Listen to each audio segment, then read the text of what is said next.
My name is BJ, and today I'll be talking about the economics of creating nations. There's a common truism that nothing is certain but death and taxes. While statements like these are overbroad, they capture the underlying foundation of how intertwined our daily lives are with taxes, and more specifically, economics. Many economists have spent countless generations formulating what an ideal approach to taxation should be, and because there are opposing views on how society should be governed, there's also conflicting schools of thoughts. The spectrum between economic nationalism and economic liberalism hosts a wide variety of approaches to tariffs and whether we should have high or low barriers. In this essay, I'll be comparing these two approaches to international trade, their origins, their rationale, advantages and disadvantages, their status in our modern world, and what legal and business implications they provide for our society today. Part 1. Background and Reasoning. The inception of these ideas are credited to two famous economists and theorists, Frederick List, who popularized the idea of economic nationalism, and Adam Smith on the other side, who popularized the idea of economic liberalism.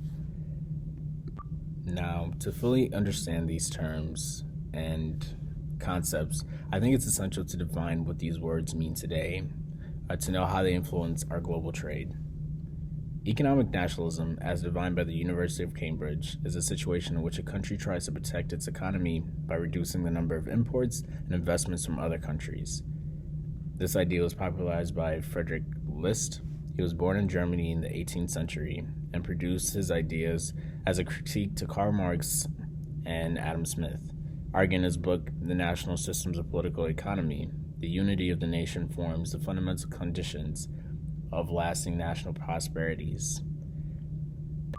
The point he's trying to make is that in a society, that nations should be above the individuals, which contrasted the Enlightenment philosophy at the time, which pitted individuals above nations.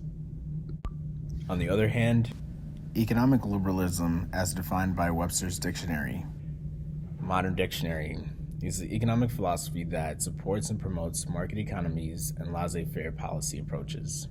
Adam Smith is now regarded as the father of modern economics because of this idea. In his most famous book, The Inquiry into the Nature and Causes of Wealth of a Nation, he states, "Every man, as long as he does not violate the laws of justice, is left perfectly free to pursue his own interest, his own way, and to bring both his industry and capital into competition." Adam Smith supported Enlightenment doctrine that put individuals first and argued that individuals should be free to compete in a marketplace so long as they do not impede on other people's rights.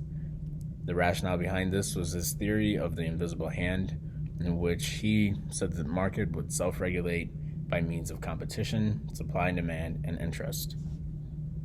Part 2. Pros and cons. The advantages and disadvantages of economic nationalism are quite contentious because many of the benefits are non-economic, but rather political and social. Frederick List explains these benefits in his book, National Systems of Political Economy, that high barriers to trade protects infant industries and the domestic market through tariffs. He also continues on to argue that economic nationalist policies promote unity, identity, and autonomy of the nation. One of the biggest points Frederick List makes is that sometimes the immediate benefit of the individual might not benefit the nation, and so in creating nationalistic policies, they benefit all citizens because they invest in things that everyone can use, like railways or social goods. Some of the disadvantages of raising tariffs and creating high barriers, though, is that they disincentivize trade. They also don't promote specialization of goods. They promote more of being able to have an absolute advantage at everything that you create, because if you're not able to trade, you're not able to have a comparative advantage. They also promote self-preservation in the global economy, and therefore many economists argue that they stifle trade. On the other hand, because they are on the spectrum, the disadvantages for economic nationalism are the advantages for economic liberalism. For example, Adam Smith argued that free trade and low barriers allowed for countries to have comparative advantage in trade, leading to specialization. He also argues that free trade leads to more competition, which leads to innovation, and that leads to a wide variety of services and goods to be created. With that being said, Adam Smith also warned about the limitations of free trade and where it could lead to. The likelihood of monopolies forming, or government and states giving advantages to companies and corporations, which definitely doesn't happen in the US, were some of Adam Smith's concerns about as being the biggest downfalls of economic liberalism.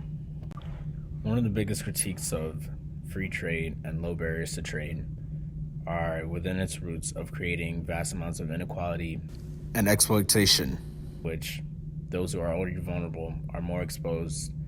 Part 3, modern examples. There are a lot of examples of both economic policy approaches in our world today. Policies that seek to raise barriers, such as Brexit, Donald Trump wanting to build the wall, or even the privatizations of national goods, can be seen as economic nationalistic policies. And while it might be hard to diagnose exactly why they're happening, an article by the Institute of Economic Affairs attributes the rise in these nationalistic policies to two main reasons: a fear of change and a want to reassert traditional values. Present examples of policies that seek to decrease tariffs can also be visible in our society today because they're the prevailing doctrine for the last few centuries. Multinational organizations such as GATT or WTO have decreased tariffs across the globe since their conception and continue to push for more liberalized trade between different nations. Part 4, legal and business issues. Now, with both of these complex systems, they do come with heavy implications and lead to many legal, ethical, and business challenges in our world today. Some of the issues that economic nationalism faces is that it stifles business growth, but it also goes further than that. The definition of economic nationalism can be conflated because sometimes it's very muddied about who's included in the nation and what identities are representative of the nation. Because of this, they come with many stereotypes about who belongs and who doesn't, and it can create a culture in which it begins to exclude people that are the other. A legal issue to economic nationalism is that the high tariffs that companies might face might create more tax havens and ship jobs overseas to avoid the cost of paying taxes. Economic liberalism is just as complex and offers just as many problems too. Critiques of economic liberalism say that it fails to address the systematic issues that are in society. Also, lowering tariffs also creates conditions in which workers from other countries and in our countries are exploited, for example, like Nike and sweatshops in China. Also, economic liberalism also tends to exploit natural resources and accelerate things like climate change through lack of regulation in order to compete in a marketplace. Part 5. What now? It wouldn't be fair to offer an analysis of both systems without providing a solution as well. Carried to their extremes, both policies can have devastating consequences, and a rational approach to policymaking must address both ideologies in order to strike a balance. I think that creating an economy that reflects our national values as Americans must socialize many things like healthcare, housing, and even education.